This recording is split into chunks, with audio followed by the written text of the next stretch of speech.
ओम शांति। कोई हमें दुख दे तो हम क्या करें?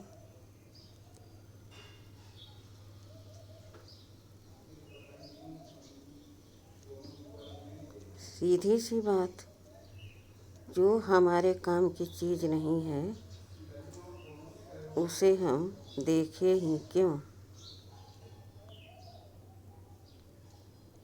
हम दुख लेवे ही नहीं।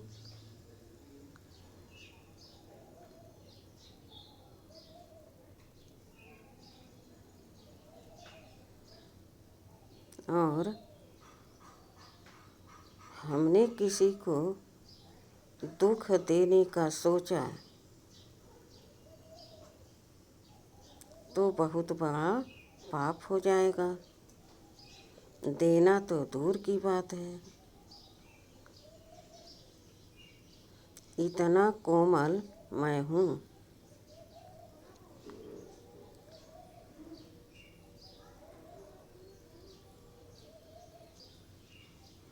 कोई ज्ञान सुनना सुनाना, योग करना कराना, मीठी वाणी बोलना और सुनना, धीरे बोलना और धीरे सुनना अच्छा लगता है, तो हम क्या करें? कोई जोर से बोल रहा है, कोई कड़वा बोल रहा है, तो क्या करें? तो बाबा ने कहा, जो तुम्हारे काम की चीज़ नहीं है उसे तुम देखो ही नहीं। लेने की तो बात छोड़ दो, और बात जो तुम्हारे काम की नहीं उसे सुनो ही नहीं।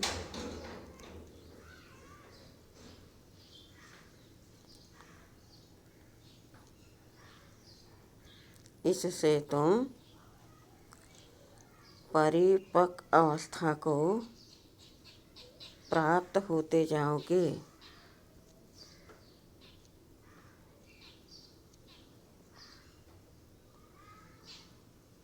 इससे तुम परिपक्व अवस्था को पाते जाओगे। तुम निर्विघ्न बनते जाओगे।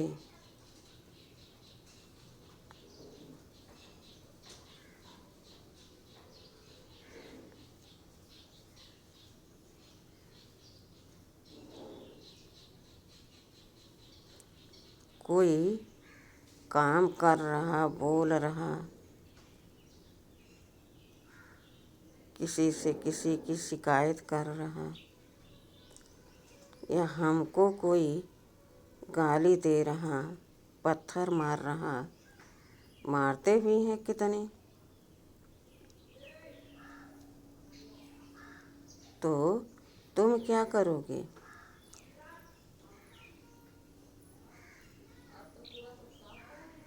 तो हम वह सब सुनते हुए देखते हुए न सुने न देखें। जो जैसा कर रहा है, जो कर रहा है वह उसका काम है और वह बहुत अच्छे से कर रहा है। हमको अच्छे से अपना काम करना है।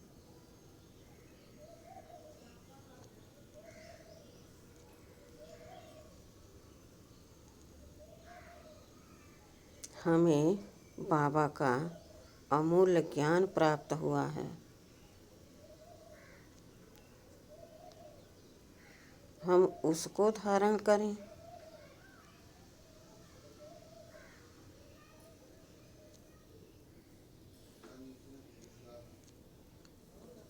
हमारे अंदर ज्ञान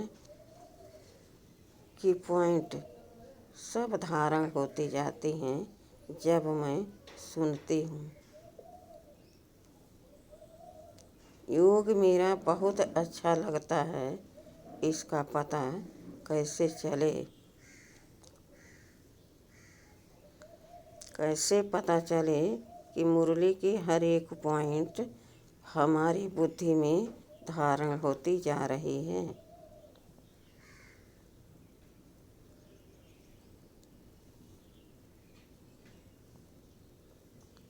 बहुत सहज चेकिंग करने की युक्ति है। वह क्या है?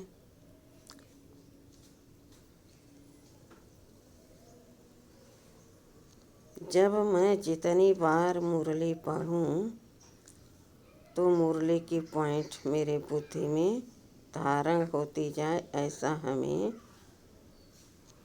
अनुभव हो। जब मैं मुरली किसी को सुनाऊं तो मेरा मन सुनाने वाले के ऊपर न लगकर अपनी बुद्धि से चेकिंग करते रहे, कहीं मेरी मुरली गलत तो नहीं पढ़ रही हूँ।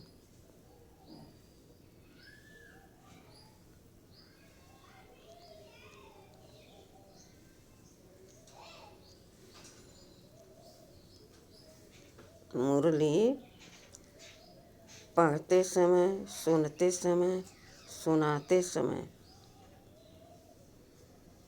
अपने बुद्धि को चेक करना है कि मेरा मन कहीं चला तो नहीं गया है।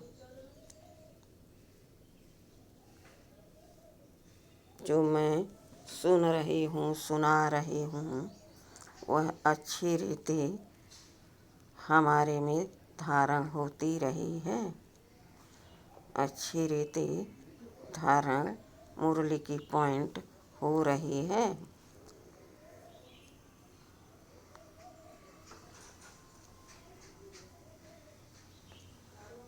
बार बार हमें चेक अपने को करना है।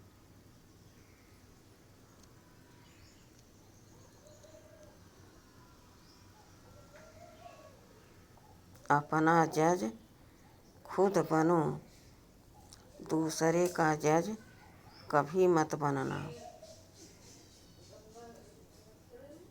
दूसरों में तो सभी कमी निकालते हैं।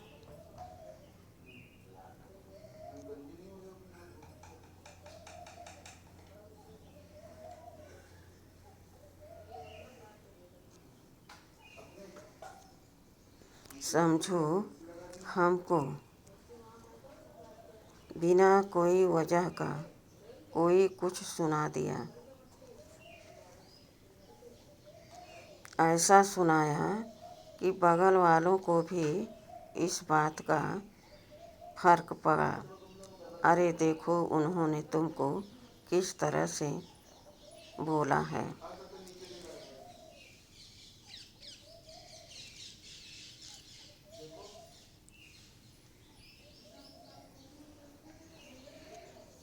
लेकिन मुझे उसका असर नहीं हुआ। क्यों? मुझे मालूम है कि मुझे क्या सुनना है और क्या बोलना है। वो उसका बोलना उसका काम है। मैं उसका जज क्यों बनूं?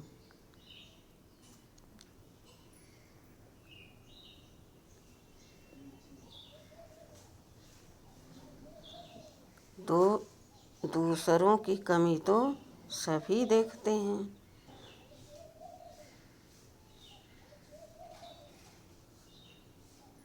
हमें अपने अंदर यह दृढ़ संकल्प करना है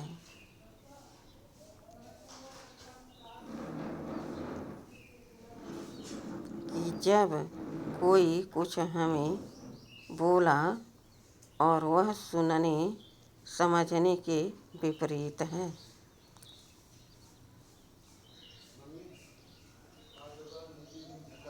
तो समझ लेना कि यह पेपर आया है।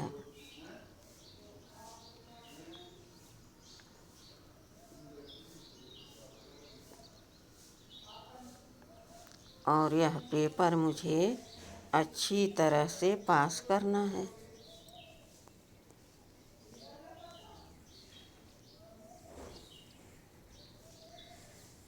तो हम उस पेपर पास करने में लग जाएंगे। पुरुषार्थ अपना तीव्र गति से बढ़ा देंगे।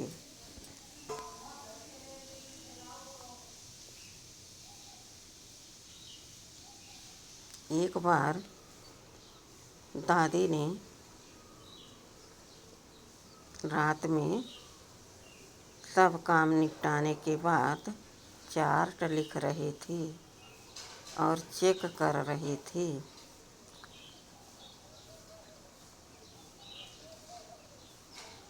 तभी वहाँ बाबा पहुँच गए।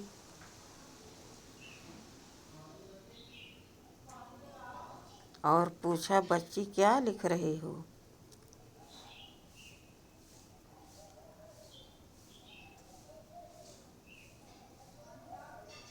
दादी ने कहा, बाबा मैं चार्ट लिख रही हूँ, चेक कर रही हूँ कि मुझसे आज कहाँ कहाँ मिस्टेक हुआ है, गलत हुआ है।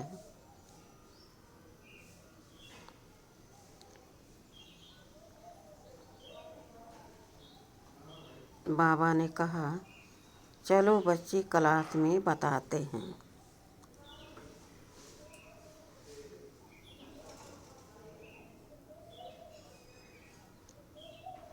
जब बाबा क्लास कराने आए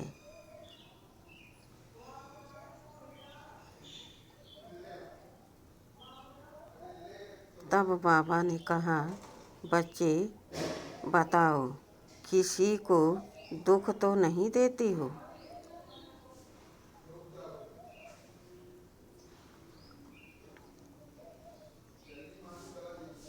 दादी ने कहा, नहीं बाबा।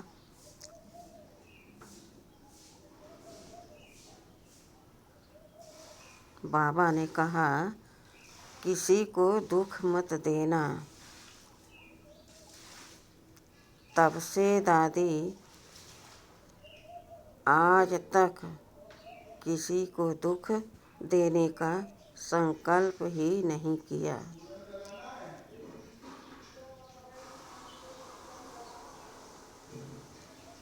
विचार करो, कितनी दृढ़ प्रतिज्ञा थी दादी की।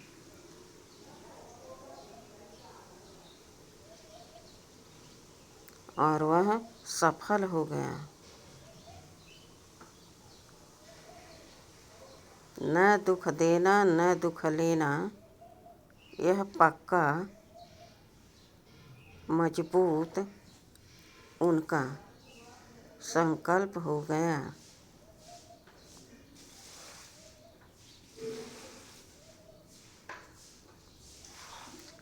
कहते हैं कि एक बार जब किसी को कुछ दे दिया या मन से छोड़ दिया और तुम्हारे काम का नहीं था, तो फिर क्यों उठा लिया उसको, क्यों ले लिया?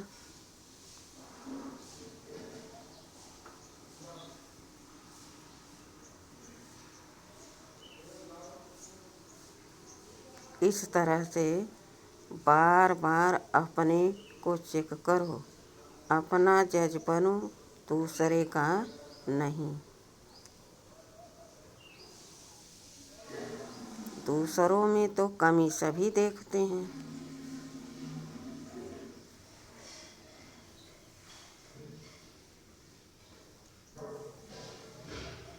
अपने में कभी कमी देखते हैं नहीं।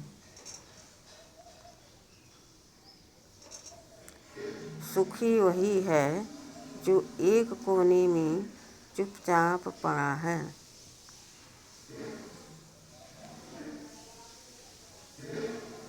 जो मिला खा लिया, मुस्कुरा रहा।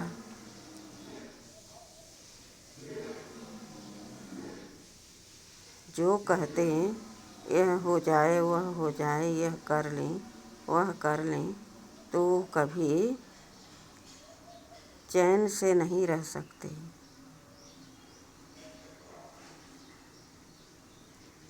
उनका मन भागता रहेगा।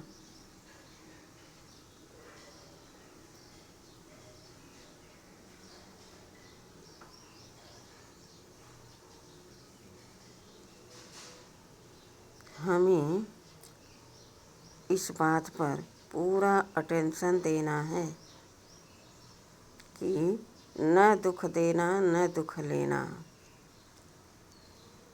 मुझे मुरली सुननी और बाबा से योग लगाना, बातें करना।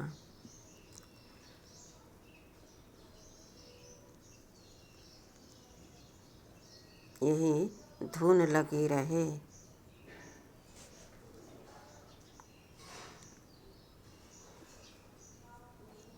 देखो बाबा कितना मीठा है, कितना प्यारा है।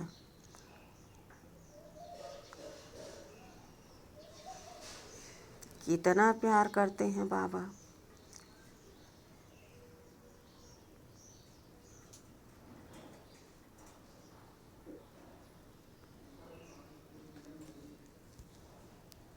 बाबा कहते, बच्चे तुम्हें अपना वैद्य खुद बनना पड़ेगा।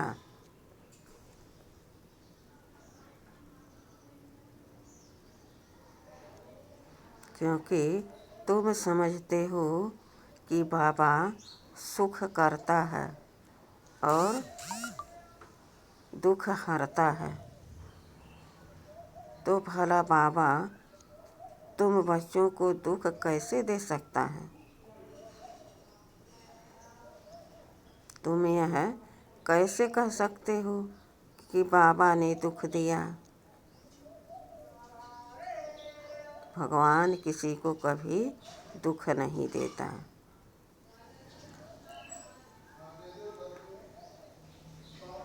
तुम्हारे ही कर्मों का फल तुम्हें प्राप्त होता है और तुम उसे सुख के रूप में या दुख के रूप में भोगते हो। उसमें मेरा कोई काम नहीं।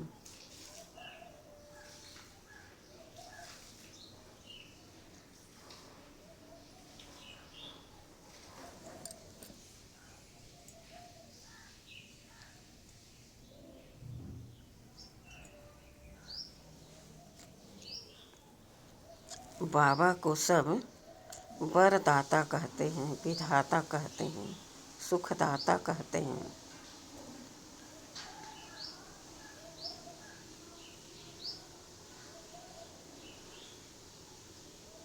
भाग्य विधाता माना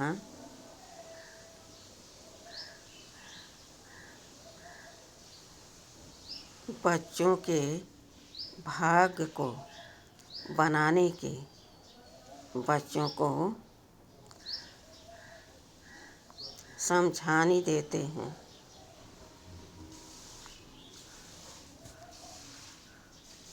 खुद भाग्य बाप बच्चों के नहीं बनाते हैं। बाबा कहते, बच्चे जैसा कर्म करेगा वैसा तुम्हें फल प्राप्त होगा।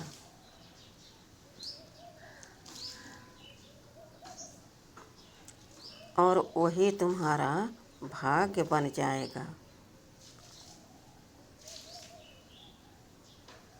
तुम स्वतंत्र हो।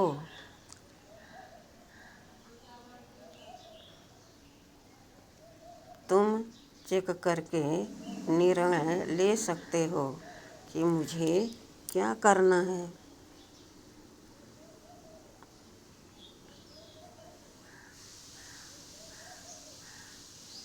जब भगवान आ गया तुम्हारा सारा संबंधों से तोड़ निभाने,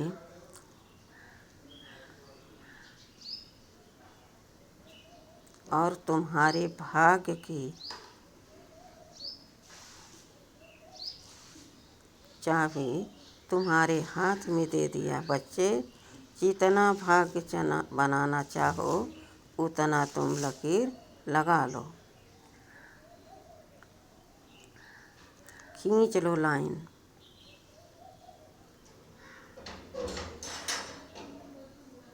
अर्थात तुम जितना पुरुषार्थ करोगे और स्वच्छ पुरुषार्थ करोगे उतनी अच्छी तुम्हारी भाग्य बनती जाएगी।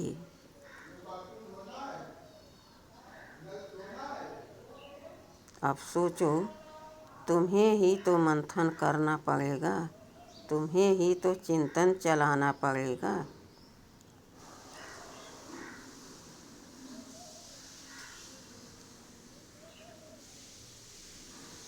तुम कुछ करो ही नहीं और कहो बाबा आए हैं, मेरी भाग्य बन रही है।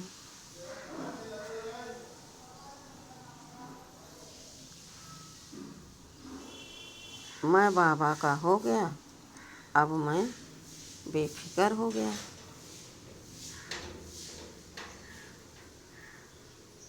बाबा कहते, बच्चे अपनी भाग्य तुम्हें अपने पुरुषार्थ से बनाना है। भगवान किसी का भाग्य नहीं बनाता, वह खुद तुम्हें चाबी दे देता है, अर्थात डायरेक्शन देता रहता है। बच्चे गफलत कहीं मत करना।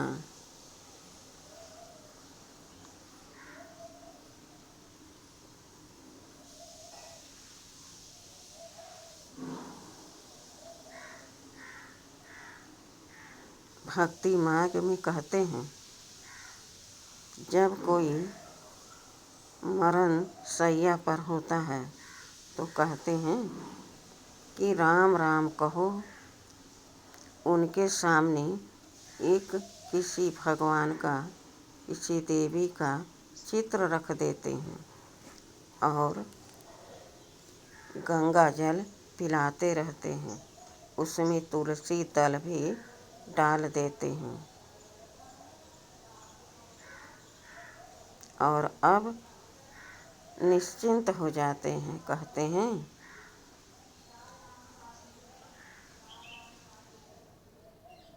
कि मुख में गंगा का जल हो, तुलसी दल हो और सामने मेरा सांवरा खड़ा हो, तब मेरे प्राण तन से निकलें।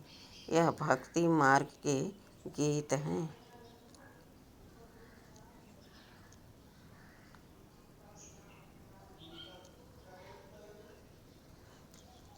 लेकिन हमारे बाबा कहते हैं कि बच्चे यह सब झूठ है।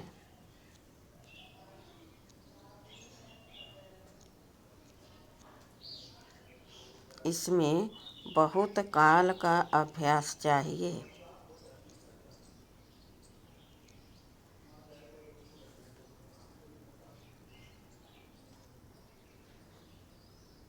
वह तो भक्ति मार्ग है, मैं तो तुम्हारे सम्मुख खुद हूँ।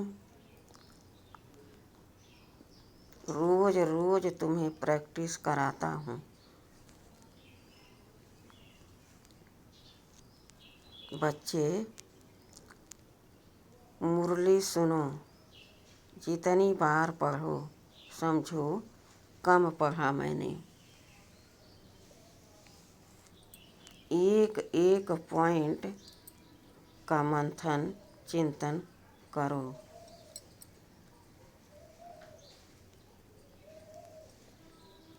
और देखो उसमें कौन सी पॉइंट्स मेरे जीवन को बदल देगी, नई दिशा दे देगी। उस पर बहुत जोर दो।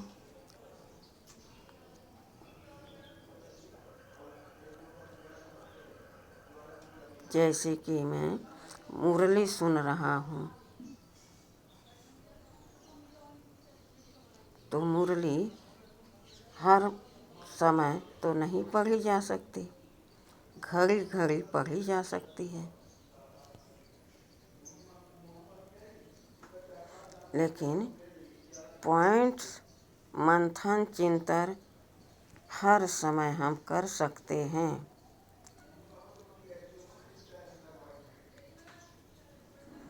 तब कहें हम कि हमारे मुख में राम राम का रस प्याला हमेशा रहता है। तब कहें हम कि हमारे सामने हमेशा मेरा बाबा रहता है।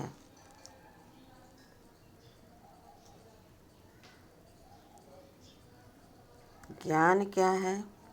ज्ञान गंगा है, उससे हम स्नान कर पावन बनते हैं। समझ मिलता है। समझ क्या है? समझ के हमें योग लगाना है भगवान से। मैं आत्मा हूँ और मेरा बाबा परमात्मा है।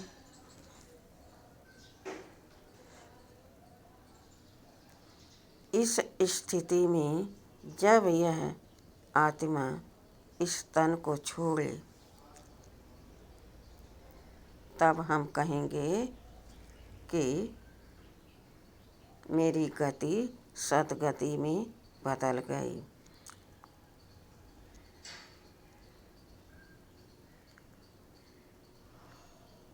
मेरे मन में मुरली की पॉइंट रिपीट हो रहे थे।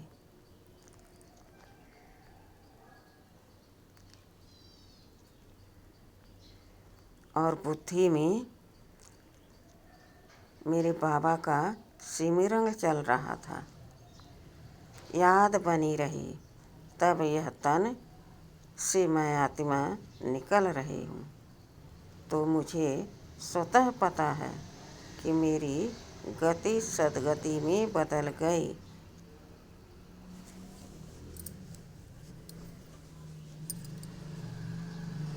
देह में रहते हुए मैं आत्मा इस देह से मुक्त हो गई हूँ। जब चाहूँ, जहाँ चाहूँ, जैसे चाहूँ जा सकती हूँ।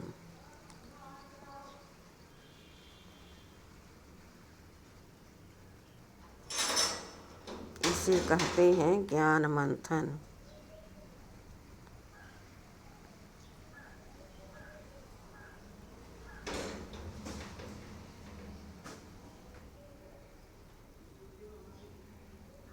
बाबा कितनी दूर से आए हैं, कितना मीठा है, कितना प्यार करते हैं बाबा।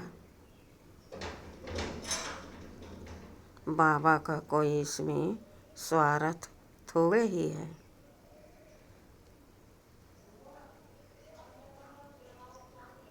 भाग्य बनाना हमें है, तो पुरुषार्थ भी करना हमें पड़ेगा। बाबा को कुछ लेना थोड़े है जो विचार सागर मंथन करें। बाबा कहते, बच्चे तुम मंथन चिंतन करते हो, तुम मुरली सुनते सुनाते हो, मैं तो तुम्हें डायरेक्शन देता हूँ कि तुम ऐसे ऐसे करो।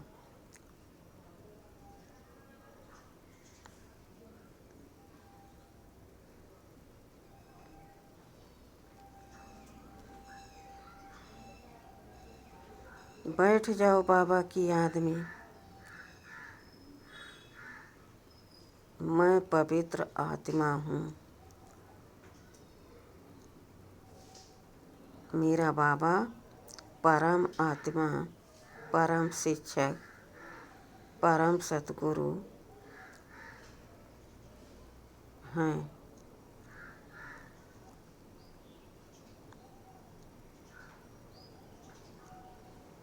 मैं अपने बाबा से भरपूर शक्ति ले रही हूँ।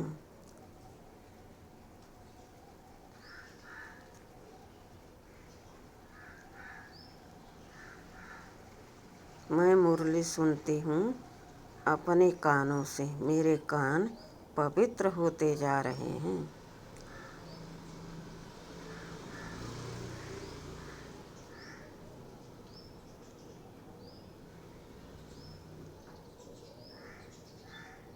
मैं मुरली सुनाती हूँ तो मेरे बुद्धि में ज्ञान का भंडार भरता जा रहा है।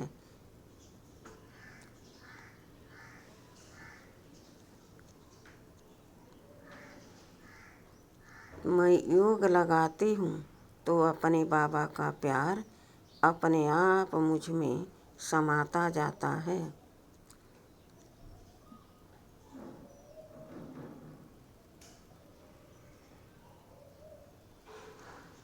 मैं अपने हाथों को कर्म में लगाती हूँ तो क्या करती हूँ?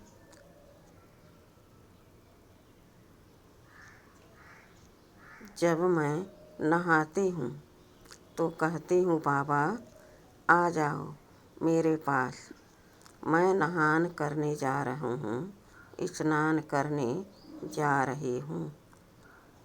पहले आप आ जाओ, मैं आपको स्नान करा दूँ, फिर मैं करूँगी।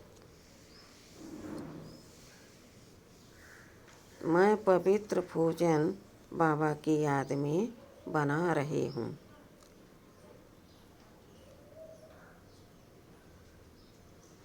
खुशी चढ़ जाए, नशा चढ़ जाए, ओहो मैं कितनी भाग्यवान हूँ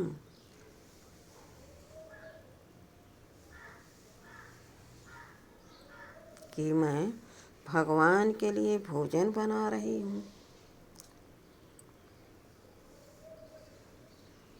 वह इस समय मेरा माता पिता बन कर के मेरे सम्मुख है।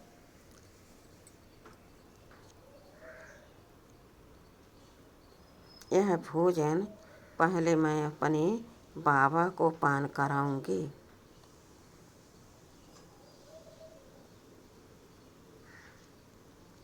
फिर मैं वही भोजन प्रसाद के रूप में पान करूंगी।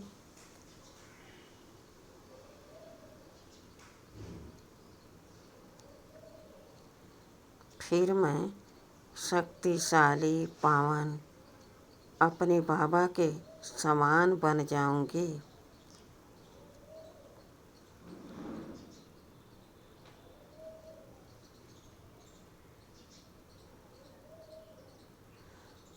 जब बच्चे पढ़ते हैं, शिक्षक पढ़ाते हैं,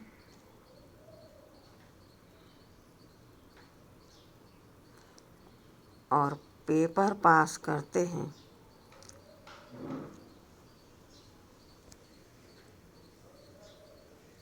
जब उनको डिग्री मिलती है तब वह शिक्षक समान टीचर बन जाते हैं।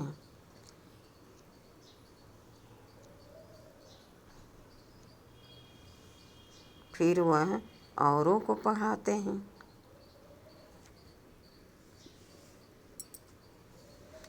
इसी तरह से बाबा कह रहे हैं, बच्चे जो मैं तुम्हें सिखा रहा हूँ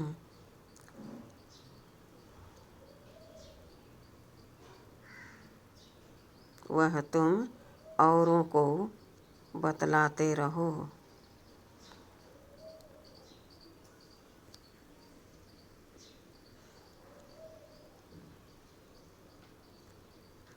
उनसे यह शेयर करते रहो कि देखो मैं बाबा के लिए बाबा की याद में भोजन पकाती हूँ।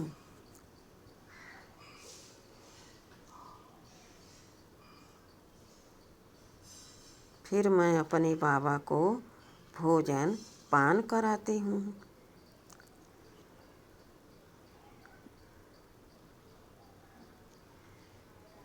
इस तरह से तुम भी बाबा की याद में रह सकते हो, पवित्र भोजन खा सकते हो और पवित्रता की राह पर चल सकते हो।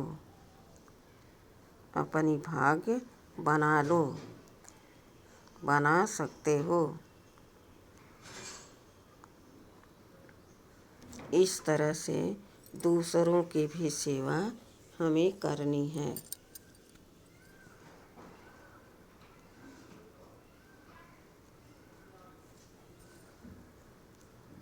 राजा बनना कोई कम बात है क्या?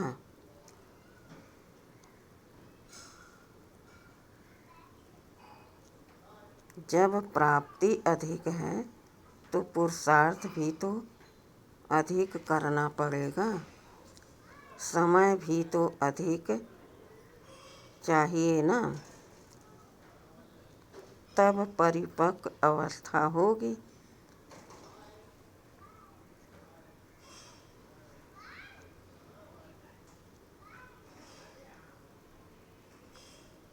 लेकिन यहाँ तो समय ही कम है।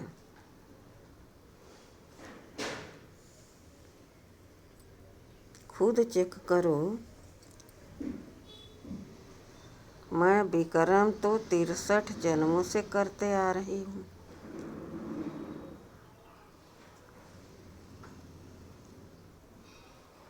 और उनको भस्म करने का समय तो यह संगम युग बहुत छोटा है।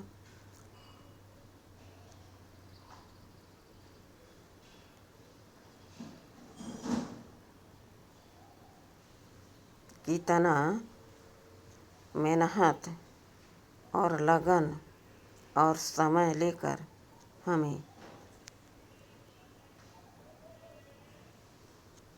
पुरुषार्थ करना चाहिए। कहीं भी मेरी आँख इधर उधर न जाए।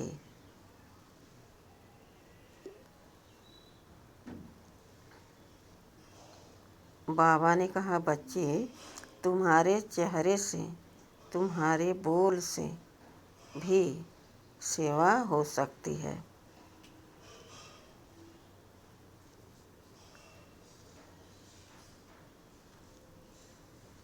तुम्हें बहुत कम बोलना है, धीरे बोलना है, मीठा बोलना है, गंभीर रहना है।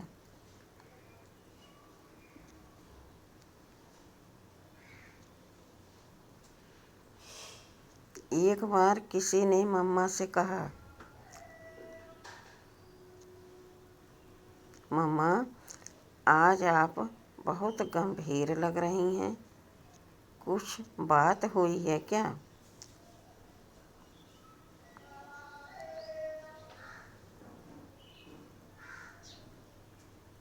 मम्मा ने कहा, जिसे तुम देख रहे हो कि मैं अशांत हूँ, मेरे चेहरे पर खुशी नहीं है, कुछ हुआ है। यह सब बाबा का कमाल है। मैं बाबा की याद में मगन हूँ।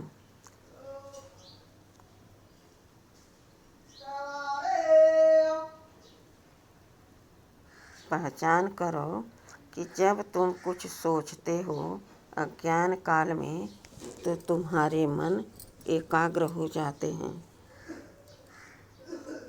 गंभीर हो जाते हैं, क्योंकि मन पर जोर पड़ता है, ताकत लगती है एकाग्र करने में।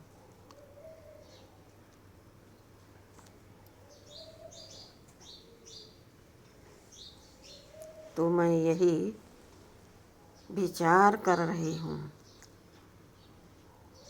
कि मैं बाबा को सुबह से कितनी बार मिस्टेक तो नहीं किया, कहीं बाबा की याद तो नहीं भूल गई। यही मैं चिंतन कर रही हूँ।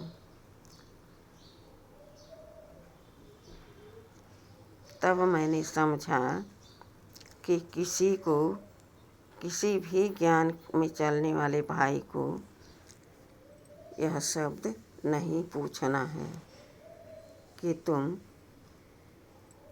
सीरियस क्यों हो। मुझे समझ आ गया उस दिन से।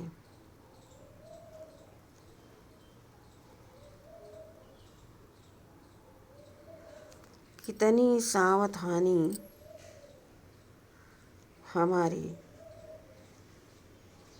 मम्मा ब्रह्मा बाबा रखते थे अपने ऊपर, कितना अटेंशन रखते थे।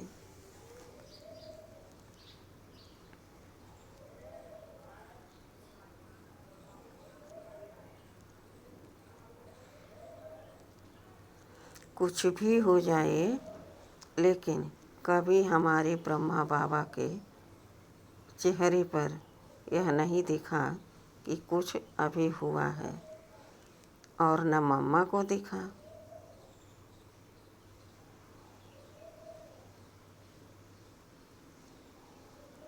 दोस्ती अच्छी थी, दोनों आपस में समा लेते थे, दोस्त अच्छे थे।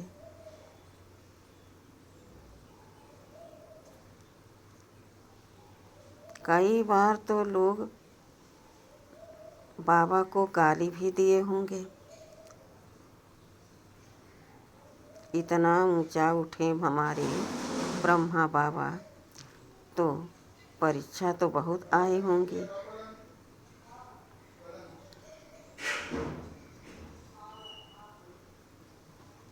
कहा, बाबा उसने इतना सुनाया, आपने कुछ कहा नहीं? तो बाबा ने कहा, बच्चे उसका कोई दोष नहीं, वह बच्चा बहुत अच्छा है, वह अपने स्वभाव के बस है।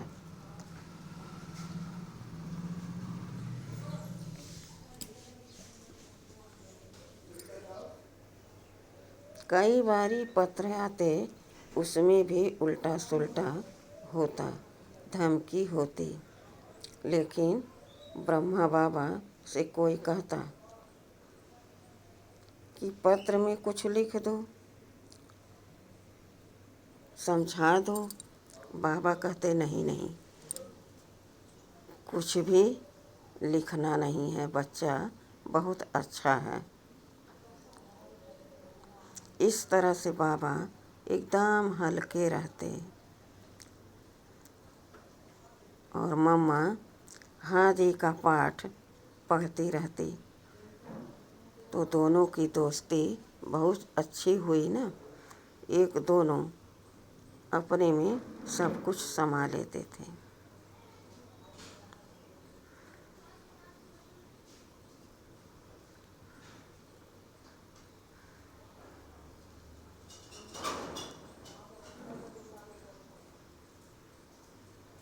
बाबा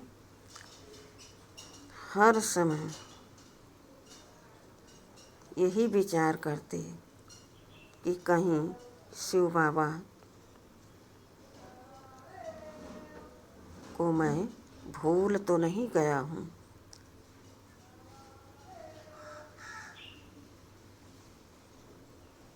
बाबा खुद कहते, बच्चे जब मैं भोजन पहले करता हूँ तो मुझे शिव बाबा याद रहता है, और धीरे धीरे भोजन करते करते मैं भूल जाता हूँ।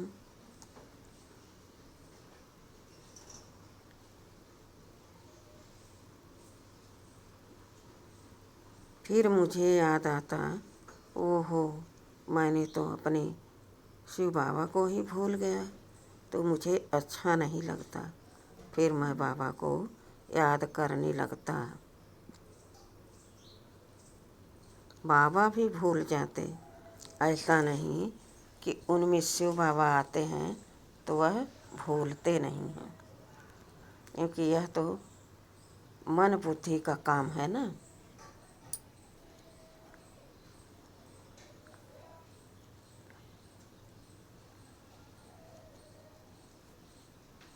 इतना बाबा हमें समझाते हैं, बहलाते हैं, तो हमें उनके महावाक्यों को अपने सिर माथे रखना चाहिए।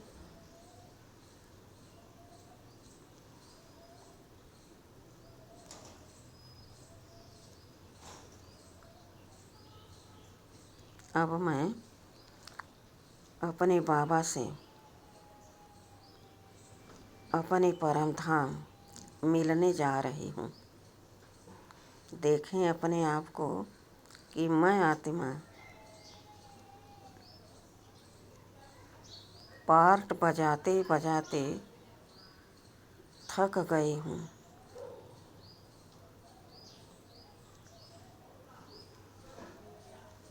मैं आत्मा इस हाड़ मांस के पुतले से डिटैच हो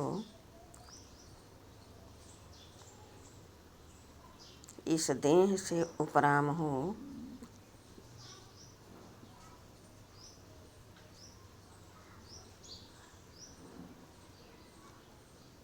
इस देह का भान तज कर और मैं फरिश्ता रूप धारण कर कर अपने घर जा रही हूँ।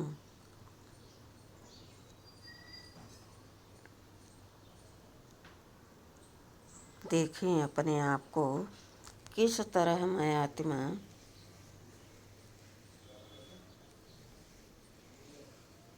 सूर्य चाँद तारागढ़ को भी पार करते हुए सूक्ष्म तन में आ गई हूँ।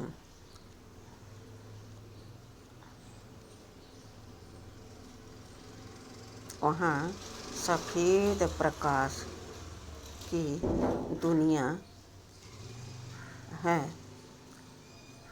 वहाँ हमारे ब्रह्मा बाबा विराजमान हैं।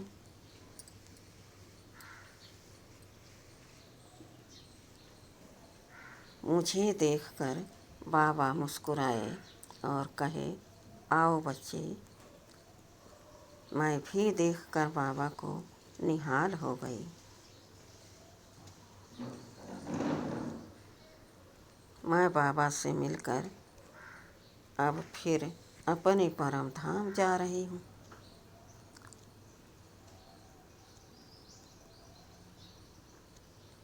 वहाँ सूर्य चाँद तारागढ़ से भी पार वह दुनिया है जहाँ लाइट ही लाइट है, रोशनी ही रोशनी है, प्रकाश ही प्रकाश है।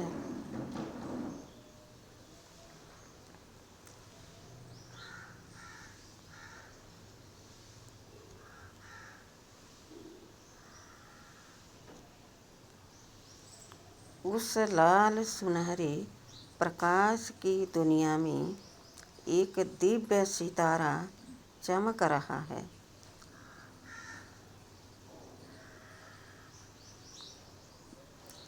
दूर दूर उसकी किरणें फैल रही हैं।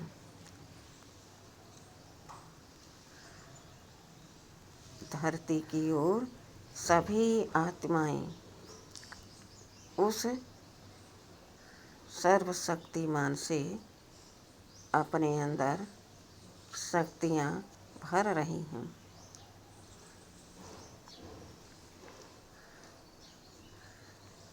तभी मैं आत्मा अपने बाबा के पास पहुँच गई और बाबा के सम्मुख बैठ गई, स्थित हो गई अपने आत्मिक रूप में।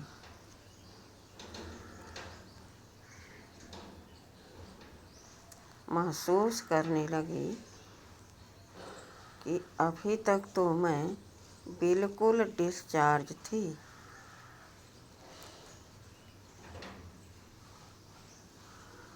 अब मैं शक्तियों से भरपूर हो रही हूँ।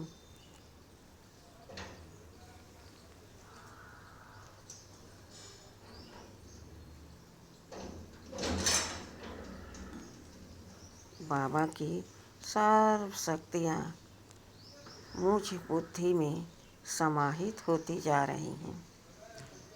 मैं गुणों से शक्तियों से सुसज्जित होती जा रही हूँ।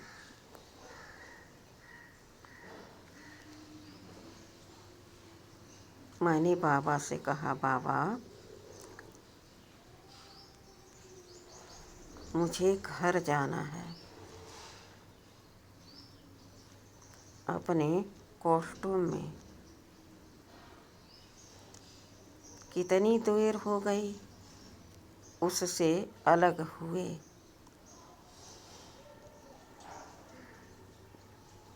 और मैं बाबा से छुट्टी लेकर पुनः इस सृष्टि रंगमंच पर आ रही हूँ।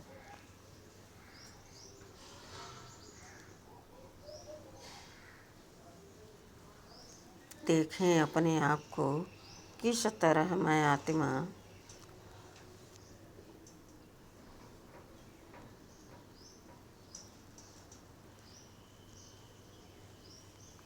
सूर्य, चाँद, तारागण को पार करते हुए इस सृष्टि रंगमंच पर आ रही हूँ।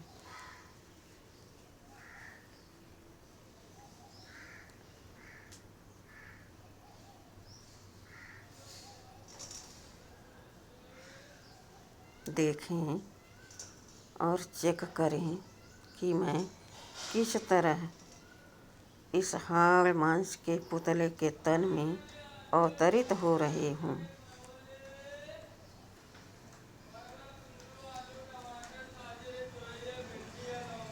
इस देह में प्रवेश कर रही हूँ।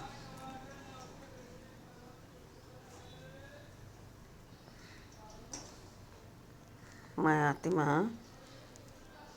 चमकती ज्योति प्रकृति के बीच मध्य में अपने सिंहासन पर विराजमान हूँ और मुझसे शक्ति उतर उतर कर इस देह में व्याप्त हो रही है।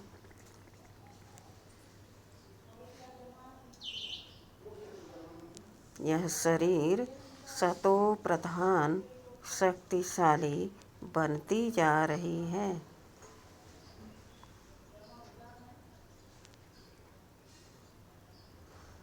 वाह, मैं कितनी खुशनसीब हूँ, कितनी शक्तियों से भरपूर हूँ, कितना गुणों से मैं भरपूर हूँ। मैं किसी को कुछ भी अब दान दे सकती हूँ, किसी की किसी भी प्रकार से सेवा कर सकती हूँ।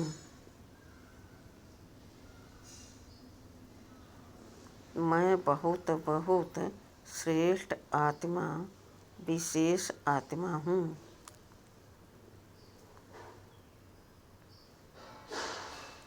कोटों में कोई, उस कोई में भी कोई, मैं विशेष आत्मा हूँ।